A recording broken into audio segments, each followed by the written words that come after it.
One thing about football a lot of people don't understand is that the level of football you play changes based on the level that you're at. The speed changes, the expectations change, everything changes.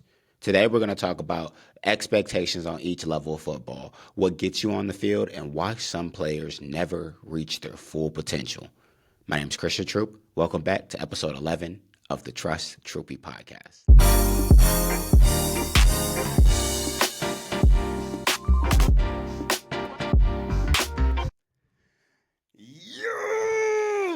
Welcome back. Episode 11, Trust Troupey Podcast. I got energy today. I'm hype. I hope you guys are doing great today. We got to do a little plug-in like we do every single episode.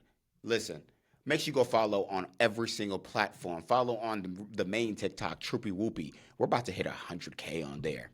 We're about to hit 100K on there. I'm very excited. It's been a long journey, long time coming. All of my day one viewers know exactly what's going on with that. But yeah, about to hit 100K on there. Go follow the podcast TikTok page at the Trust Troupey Podcast. We're slowly growing on there. Go follow the Instagram at ct.03. We're slowly growing on there too. And then obviously go follow the YouTube at Troupey Whoopie, to which I'm about to start something new here that I'll announce at the end of the episode, along with following the podcast pages on Spotify and Apple Podcasts as well. A lot of plugging, I understand, I apologize, but episode 11, we got a great episode here for you guys today. We got a lot of things to talk about. It's a lot of things that I've seen throughout the week. As you know, weekly podcasts, weekly uploads. You know where to find me at the Trust Troupey Podcast. But let's get into the first segment, and this is a big segment. I'm going to talk about the difference between football divisions. I'm starting from high school, and I'm going all the way to Division I, right? So, boom. High school level, depending on where you play, right? Talent disparity is pretty big, right? Obviously, you got state-to-state stuff, right? Georgia, you know what I'm saying? You got your Georgia, you got your Florida, you got your Texas, your Cali. Those, like, big states like that are going to have the best talent because there's so many people in those states or whatever, right? Obviously, you got a mix of the different areas like the DMV that has really good talent. You got, the DC area, all of that has really good talent. Indiana has some solid football too. Tennessee has some good football. St. Louis has some good football. There's a bunch of good football around the country. But usually in those areas in high school, the best athlete dominates, right? The best, who's the fastest, who's the strongest, whatever. Those athletes are shown, and that's how you get to the next level most of the time. But I tell this people every episode again, your talent only means so much if you ain't got the connections. The states I mentioned, a lot of those times they take football so seriously. They have all the connections in the world. They have coaches' numbers. They have coaches that are willing to vouch for them, all of that.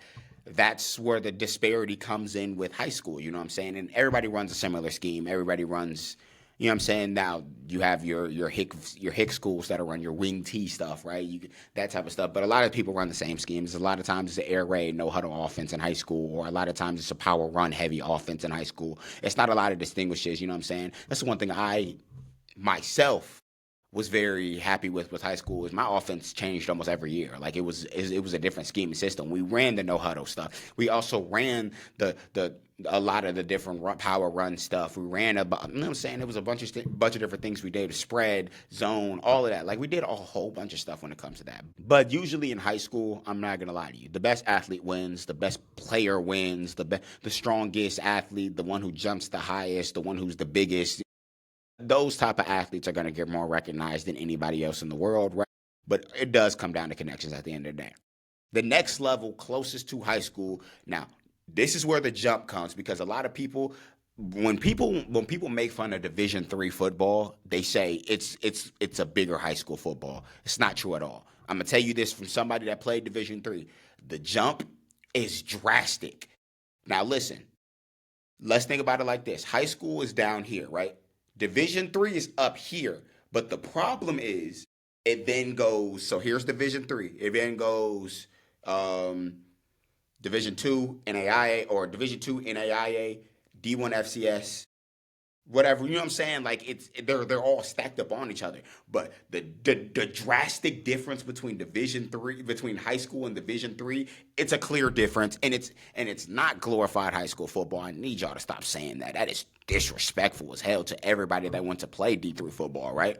You know what I mean? But the jump is ridiculous. It's crazy. It's a crazy jump. You know what I'm saying? I remember when I first got to D3, everything felt so fast. I felt like we were moving in 2 times speed. We get out there first day, they don't teach you nothing. They don't tell you nothing. They don't tell you how to stretch, none of that. You expected to know where the fuck you're going. They they start like this. They start like this, you know what I'm saying? But people got to understand that Division 3, it's you're playing for the love of the game. There's no scholarships. You're playing for the love of the game. You're playing solely because you love the game of football enough to want to play on the next level, but you didn't get a scholarship to play at a Division 2 or whatever. You're playing for the love of the game. Execution matters more than talent on that level, because I've seen some talented D3 players that were on some shitty teams, right? And it's very disciplined football. Division 3 is very disciplined football, but that jump is crazy. It's fast, it's physical, everything about it, you know what I'm saying? Everything about it is fast and physical. They're just not as good as the D2 players about them, you know what I'm saying? But I might have to argue that one just a little bit, because there are some Division 3 players that are damn good, you know what I'm saying? They're damn good, you know what I'm saying? And I think the biggest misconception between each level, I would say, is, the only biggest difference is the size of the O-line. I think if you go tell a D3 O lineman that he wasn't good enough, then he'll probably shit his pants. That's fucked up. But at the same time, you know what I'm saying? I think it's just a talent disparity. You know what I'm saying? The D3 players were good enough to go to college. Maybe the average D3 player was good enough to go to college, probably good enough to maybe walk on at a D2, you know what I'm saying? But not good enough to go D1, right? I always said to myself, I feel like I was good enough to play D1 FCS, but at the end of the day, I ended up at a D3 school. You know what I'm saying? I loved my little D3 program. You know what I'm saying? A very, very successful career at that D3 program. But at the same time, I have to understand and I have to be real with myself. Maybe maybe I wasn't good enough at the time. You know what I mean? Maybe different era, whatever. You never know. But basically, D3 football, we can summarize that as disciplined football, very execution based over talent based, and players play for the love of the game, right? No athletic scholarships. It's all academic scholarships and everything, right? Players are playing for the love of the game, quite frankly. Let's get to Division 2 though. Division 2 is a different story. Division 2 is tad bit more physical than D3. Division 2 football is slightly more physical than Division 3 football, right? A little bit bigger, a little bit stronger, good talent, less depth than D1. I would say there's even less depth than D3. I think D3 is the biggest football division. Like, they have the most kids, right? But it's a lot more regional with D2, right? And this is where like things kind of flip, right? Because in D2, D3, right, the North runs D2, D3, right? The North runs it. The North absolutely runs it. Like, you're thinking of programs like Ferris State, North Central, you know what I'm saying, Wisconsin Whitewater, Mount Union, like those type of like programs in Division 2, Division 3, they run D2. They run it. They absolutely run it, right? Those type of programs run it versus D1. Even D1 FCS, North Dakota State is the powerhouse there. The North runs it. The North, they run it. But in D1 FBS, it's starting to make a little bit change to like towards the North, but the South has always been king down there. You know what I'm saying? The SEC has always been king down there. Now, again, we've had 3 straight Big Ten champions. You know what I'm saying? But that still does never taken away. It's never taken away the regime and the run that the SEC had, right? But Division 2, very physical football, a lot of talent, a little bit more talent than D3, a little bit less depth than D1, you know what I'm saying? And then regionally, it's a little bit better. It's a little bit of a notch above D3. Like, if I had to genuinely give a scale, D3 football is right here. And sorry for my audio listeners, but D3 football is right here, right? D2 football is probably right, shapes the top of it, right? Shapes the top of it. Players are a little bit bigger, players are a little bit stronger, players are a little bit faster. You know what I'm saying? Players are a little bit bigger, players are a little bit faster, players are a little bit stronger. All of that. You know what I mean? Like every level that you quite literally, you just go up quite just a little bit, right? Just a little bit. But then D2 football, I would say, is on brand or right even with NAIA and JUCO, right? Even JUCO, I might put a little bit higher, but NAIA and D2 are basically the same thing. D2 is NCAA, NAIA is not NCAA. Two different rules, two different categories, two different substacks, but both have amazing football. Both have amazing football. There's an NAIA school in Indianapolis, Marion. They produce stars. They go down the nationals. They go down that national championship route single year. Them boys is cold. St. X, they're a great nationally recognized program in NAIA. Those two are about the same. Physical football, a little bit better than D3, you know what I'm saying? But I digress, right? Just a little bit better than D3, right? Just a little bit better. Not too much better. Not too much better. I'm not going to act like there's a huge gap. It's probably like that much of a gap, right? The gap is bigger, stronger, faster players, right? Right? Cool. Then we get into JUCO. JUCO is junior college. Those are quite literally D1 FBS rejects that, not rejects, I can't even say rejects. D1 FBS guys that couldn't meet the grades, couldn't meet what's his name? Couldn't act right, you know what I'm saying? Couldn't get their character development together, that type of things, like attitude together. Couldn't get that type of thing together, right? Those are those guys, right? Those are those guys, right? JUCO is on brand with D1 FCS.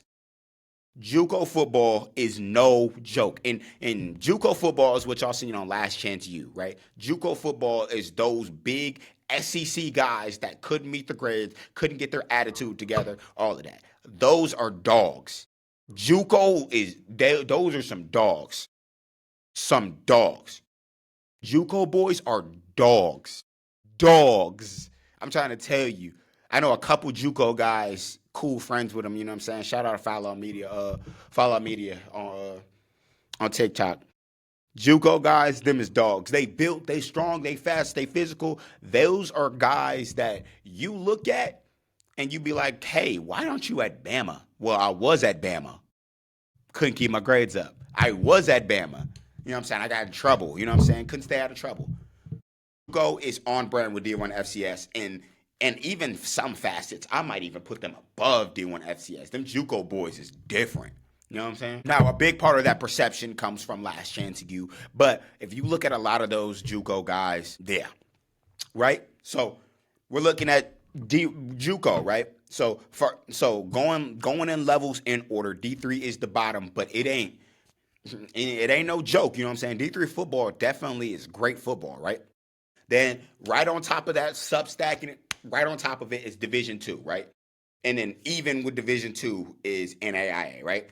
Not too far above D3, but still above D3, right? Then we got JUCO, that's right on top of NAIA and D2, right? It's not a gap, but it's probably like that big, right? It's not super crazy, right? Then we have Division I FCS, which is dominated by North Dakota State, UNI, those programs, right? Dominated by those. D1 FCS is just a little step above, you know what I'm saying? Just a little step above. Just a little step above.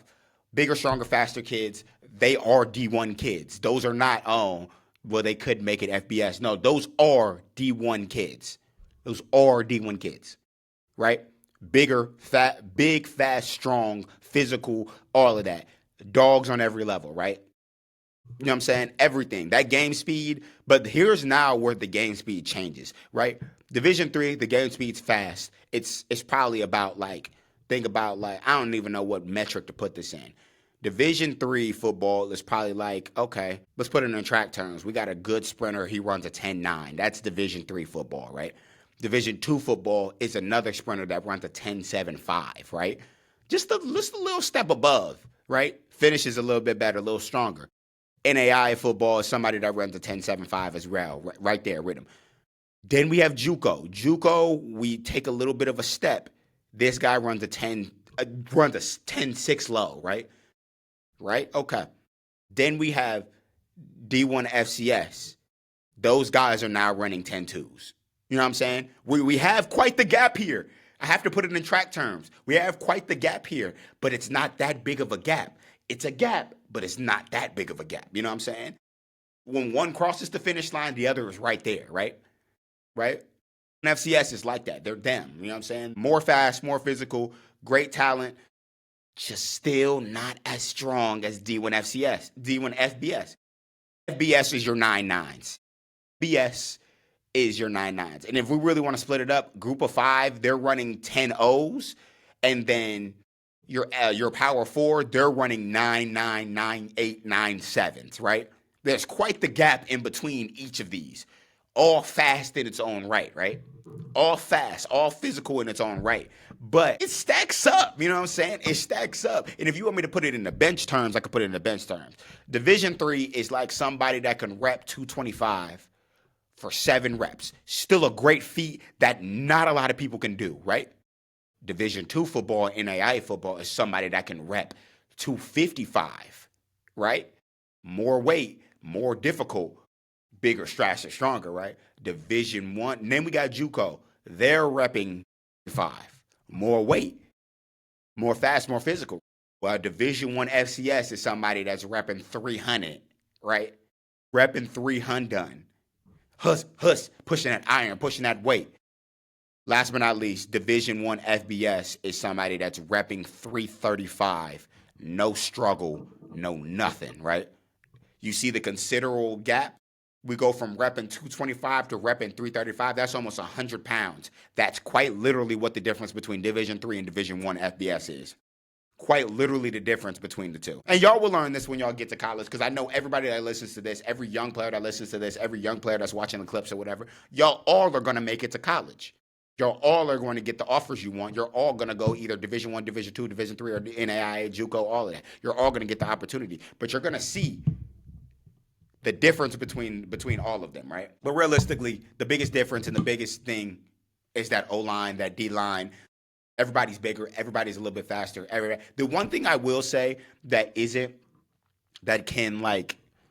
we can distinguish a little bit is speed on any level. If you got a 4.3 guy at the D3 level, you have a 4.3 guy at the D1 FBS level. The difference between the 4.3 guy at the D3 level is he might be 195 versus the D1 FBS guy might be 235 running the 4.3. That's the biggest difference there. Like, real shit. That's really the difference. You know what I mean?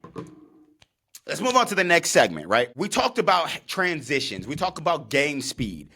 I want to talk about the hardest transition when it comes from going from level to level, right? When going from high school to college, when going from a backup as a starter, when going from practice to game speed, right? Right? So I want to talk about these jumps, because it's very important for a lot of young kids to understand. You're going to step on that first day of fall camp or summer workouts, and you're going to realize real quick, you got to love this game to play, right? Because the biggest difference between high school and college is obviously your game speed is super fast, but you're going to have to learn an even thicker playbook, right? You're going to have to learn a wide variety of a playbook, right? This thick, you know what I'm saying? Sometimes for offense, it's probably thicker, right? But defense, you're going to have to learn every signal. You're going to have to learn every play call, everything that everybody else is doing. You're going to have to learn all of that, along with learning special teams, because when you step on campus, you're immediately going to be thrown into a special team, and you better do well at that special team, or they won't even consider playing you. For everybody that talks shit about special teams, get ready to learn kickoff in college. I'm trying to tell you, you're going to play special teams.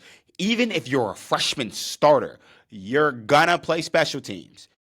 You are not exempt from special teams. And this is the one thing I think I love about Cignetti and Marcus Freeman. They have starters playing special teams. Yep, they sure do.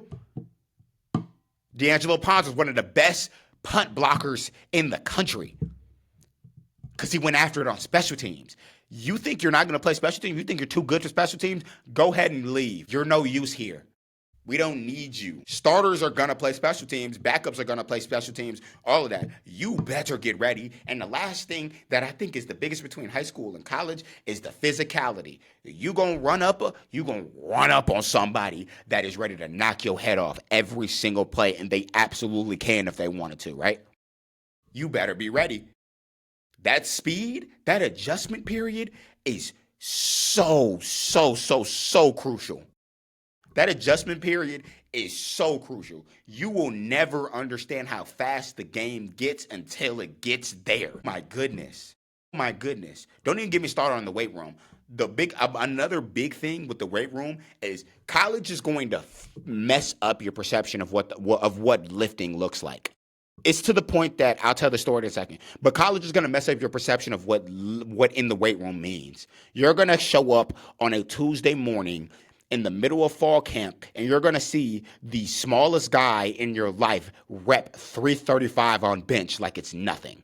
You're going to see the biggest guy of your life rep 600 pounds on squat like it's just on a regular Tuesday. It will ruin your perception of lifting. It's so bad to the point that I'm done with football. I'm done with college football, right? I do not want to do more than 1 or 2 compound lifts in a day because we were doing it so often in college when we were playing football. It will ruin your perception of working out and playing football. I don't want to touch another hill. I don't want to do another hang clean. I don't want to do none of that. It will ruin your perception of how to lift. It will completely botch it. It's cooked after that. It will completely botch all of it, bro. And I'm trying to tell you, it don't get no better either. It don't get no better. In fact, I've seen somebody break a new milestone every time I stepped into the gym. Every time I stepped into the gym in college, right? On a regular Tuesday morning before classes, right? Ridiculous. But the next jump I want to talk about is from backup to starter, right? When you're a backup, everything seems simple. Everything seems easy. You're just watching the guy in front of you. You're taking reps when you get them, but you're also not mentally preparing to play the game because of the fact that you know there's a starter or two in front of you. So the mentality changes, right? The whole thing changes. The mentality changes. So when you're a backup, everything seems simple. Everything's like, whatever, I could play, whatever. I'm not worried about this. Oh, you worried about the game today? Man, I don't care. Whatever. That responsibility is going to hit you so fast when you become a starter. When you become a starter. I'm speaking light into you, right? When you become a starter, that responsibility starts to kick in. You generally start to get nervous for games because you're generally like, oh shit, I finally got this opportunity. I don't want to lose this opportunity, right? I'm not trying to lose this opportunity. I'm not trying to make coach mad, right? Oh, it's going to kick in. The biggest jump from a backup to starter is now everything is around you. Game planning involves you. Hey, we're going to isolate you on the corner. We're going to isolate you on the receiver. We need you to be able to win your matchup.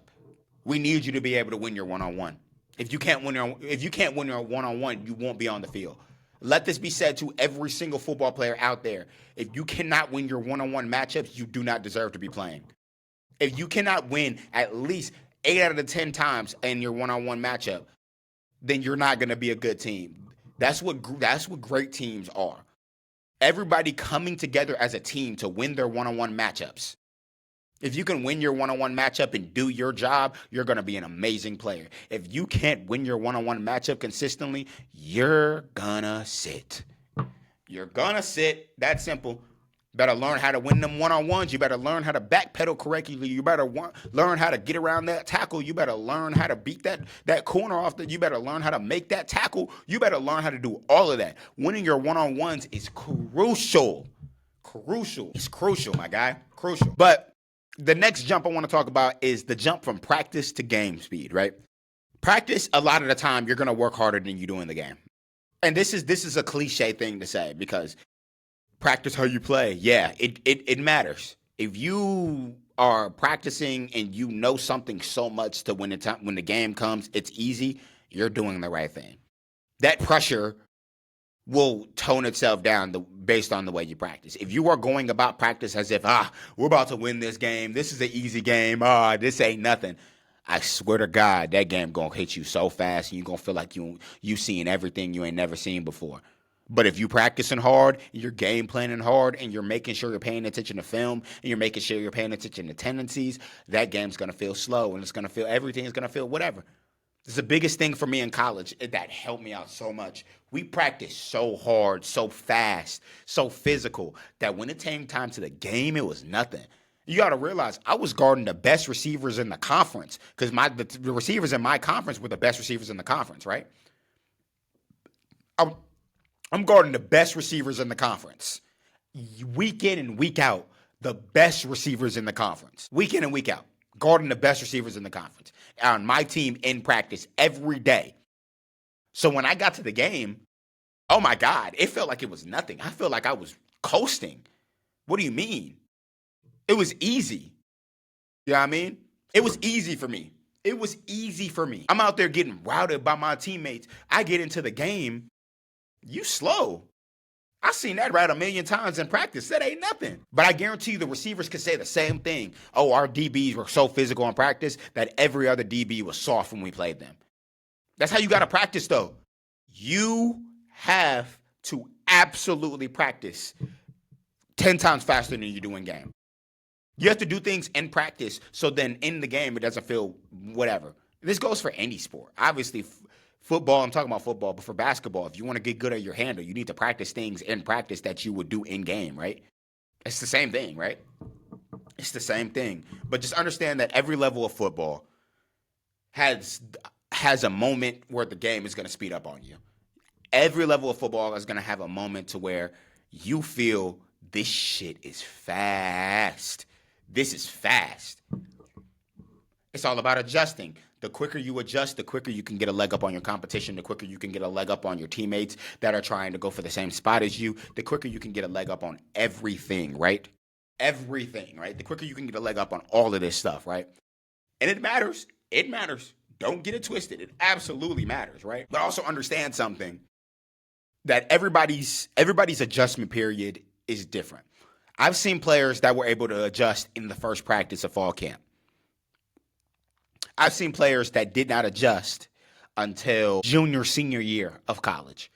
I've seen players that adjusted maybe towards the end of freshman year. It's all different. It's all different based off of what your level of like training is, what your level of discipline is, what your level of all of that. Like, people's adjustment periods are so different. You know what I mean? The one thing that I couldn't adjust to in college that took me 4 years was I got taught how to press as a corner. I got taught how to press using hands first. I be aggressive, hands first, then move your feet, right? Every corner knows that that's a horrible way to learn how to be a corner. It's a horrible way to learn how to be a corner. I had to relearn everything that I knew when I got to college, and it was an adjustment period, and it was such an emphasis on it. My coach, my DB coach and my defensive coordinator, hey, Troupe, you're going to be amazing when you learn how to use your feet first, right? I didn't get taught a certain way. I got taught something totally different in high school and middle school. So now I get to college, and that's the one gripe they're telling me, hey, Troupe, you're talented, you're fast, you're physical. You just have to get better at press. And I thought I was a great press corner. But it shows you these things. Hey, you have to get better at it. That was a big adjustment for me, and I didn't adjust to it until the end of my freshman year.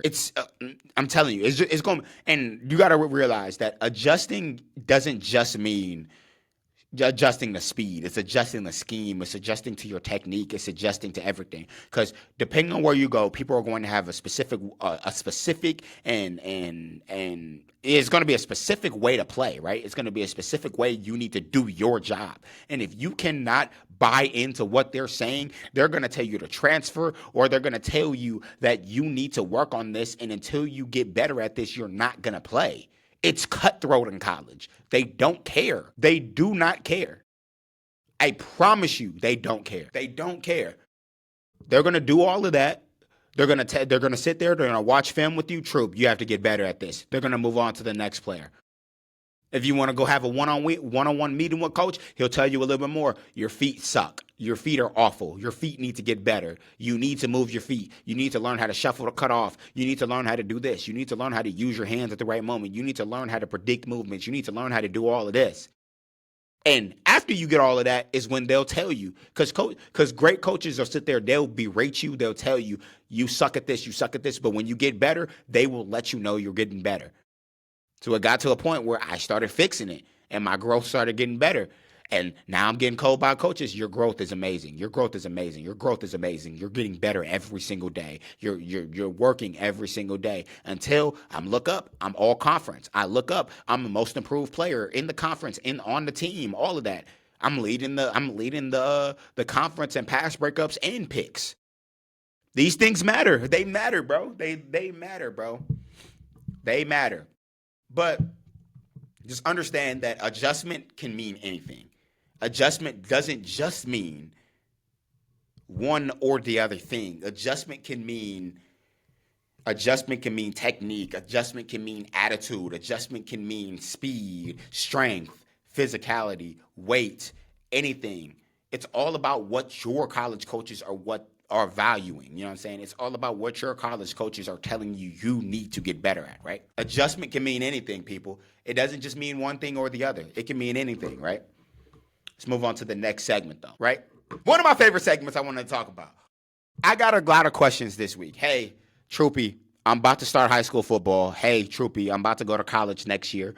Hey, Troupey, I'm about to start football again. What actually earns you playing time? What actually earns you playing time? And to keep it the most frank, keep it the most blunt as possible. Coaches don't just play the player with the most talent all the time. They play the player that they trust the most. A lot of the time, that is the player with the most talent. They play the player that they can trust the most. In other words, they play the player with the most production. They play the player that can get them the most production day in and day out. The most consistent players they play. They will make exceptions to the rules for certain players. Obviously, there are certain players that are like, he's too good to keep off the field, right?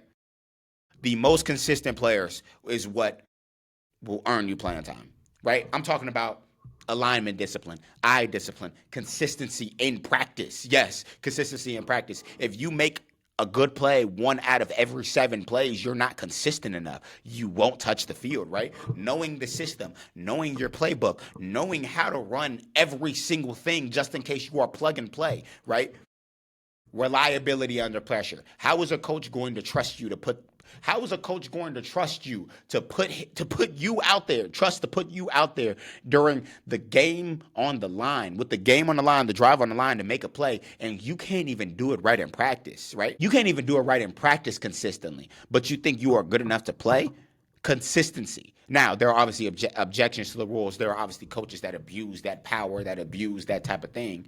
But at the same time, you got to realize production is what gets you on the field. If you are making plays in practice consistently, you're going to see more playing time. If you are doing things right every single time and making the right play and making sure you're doing your job every time and making sure you know your playbook, that's the only thing that could keep you on the field, off the field, is luck at that point. But you have to do all of that in tandem consistently, right? My coach used to emphasize in college all the time, I don't care how much talent we brought you here for. I don't care how much, you know what I'm saying? How bright the future is for you, right? I don't care how much potential you have. If you cannot show me day in and day out that we made the right choice, you don't need to be playing. My coach told me straight up at the end of my sophomore year, he told me straight up, hey, you're getting better, but I want you to understand something. My job is to go out there and recruit somebody better than you. So it's your job to go out there and show me that that player isn't better than you, to show me that there's a reason why you are here, right? And obviously, this doesn't take away from the fact of go where you're wanted, because obviously all recruiters, all coaches are going to tell you that they want you, and they do want you there as either a depth piece or a bona fide starter. But you have to realize that coaches every single year are recruiting the next best class. They're recruiting players to replace you because they know you have a year left. They know you have 2 years left. They're recruiting for the future. And if that player is good enough to play right now, they're going to play that player. That's why I told y'all last episode to leave no doubt.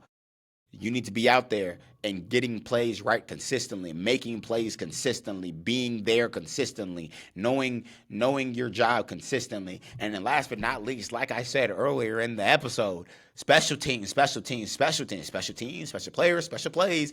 It matters. When you get to college, be ready to be great at special teams. Punt return, kickoff return, field goal block, field goal team, all of it.